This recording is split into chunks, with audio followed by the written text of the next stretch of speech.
Deuxième journée du congrès du Parti socialiste. Hier soir, François Mitterrand et Michel Rocard avaient rappelé chacun sa position, des positions donc qui demeurent différentes. L'objectif du congrès, vous le savez, c'est toujours de trouver une synthèse entre les propositions des différents courants qui composent le Parti socialiste. Cet accord, cette synthèse semble ce soir difficile à obtenir.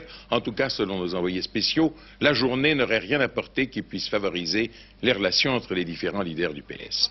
Un congrès, selon l'expression consacrée, c'est une grande messe politique, mais cela peut être aussi, Daniel Grand-Clément, une pièce de théâtre au rebondissement inattendu. C'est vrai que le congrès de Metz est un drame à 4 personnages. Avec un grand premier rôle d'abord, François Mitterrand. Il est sûr de lui, invite les autres à le rejoindre, mais après 2 jours de congrès, il n'a pas vraiment fait de pas dans leur direction, et même la salle trouve quelquefois que ses avis, que ses amis sont trop abrupts. Autre personnage, le jeune premier, Michel Rocard. Lui non plus, il ne bouge pas et s'apprête tranquillement à devenir le leader d'une minorité. Pourtant, là encore, quelques-uns de ses compagnons, Gilles Martinet ou Dominique Tadei sur ces images, sont un peu moins intransigeants et mettent plus de souplesse dans leurs propos. Mitterrand et Rocard symbolisent aujourd'hui 2 lignes politiques qui auront du mal à se rejoindre. Les autres personnages, ils sont moins puissants, mais c'est d'eux que dépend le dénouement de l'intrigue. Jean-Pierre Chevènement et le CRS d'abord, plus grand-chose ce soir ne semble le séparer de François Mitterrand.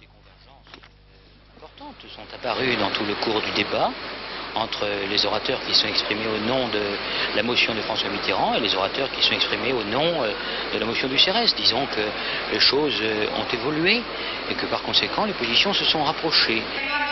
4e et dernier personnage, Pierre Mauroy. Il peut être le héros ou la victime de la nuit selon qu'il y aura accord ou pas ce soir. Il a tout, absolument tout joué sur la synthèse et son avenir en dépend.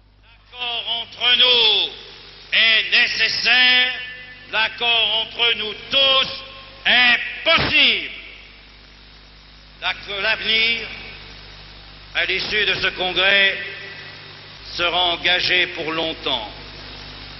2 rendez-vous nous attendent. Avec le peuple, les élections européennes, les élections présidentielles. Nous connaissons nos victoires et nous connaissons aussi nos échecs. La victoire est possible. Nous devons la préparer. Nous devons nous rassembler. Voilà ce que nous vous demandons. Rassemblez-vous, mes camarades, pour les travailleurs qui attendent, pour tous ceux qui espèrent dans un grand parti socialiste.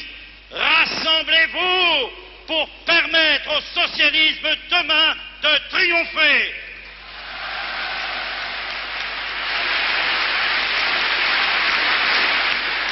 Le résultat de ces heures et de ces heures de débats houleux, de discussions à la télévision ou dans les fédérations va se solder dans la petite mairie de Wappy. Wappy, c'est une petite ville à quelques kilomètres de Metz. Là va se réunir la fameuse commission des résolutions. C'est-à-dire que 60 socialistes vont ouvrir leur dossier et décider une fois pour toutes de ce qui les sépare et de ce qui les unit. Vous le savez, il est peu probable qu'une synthèse sorte ce soir, mais quand même, vers 2 ou 3 heures du matin ou même plus tard, va sortir le nouveau visage politique du Parti socialiste français, un visage qui implique et concerne l'ensemble de la politique française pour des années. Metz, Antenne 2.